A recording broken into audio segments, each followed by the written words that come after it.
The Parkersburg Area Community Foundation is now taking applications for its community action grants aimed at projects that improve quality of life across the foundation's 11-county service area.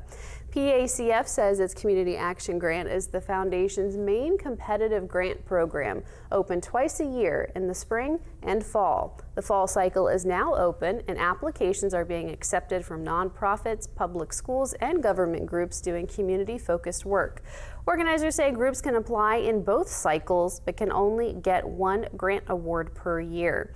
As a community foundation, Senior Program Director Mary Beth Salim Tanner says funding has to stay local, supporting projects within or serving its 11-county coverage area.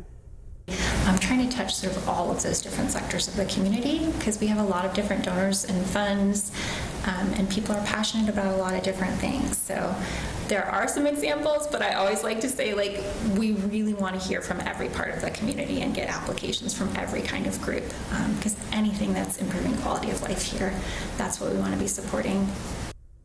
Salim Tanner says the grants cannot fund individuals or businesses, and they prioritize projects that benefit the wider community.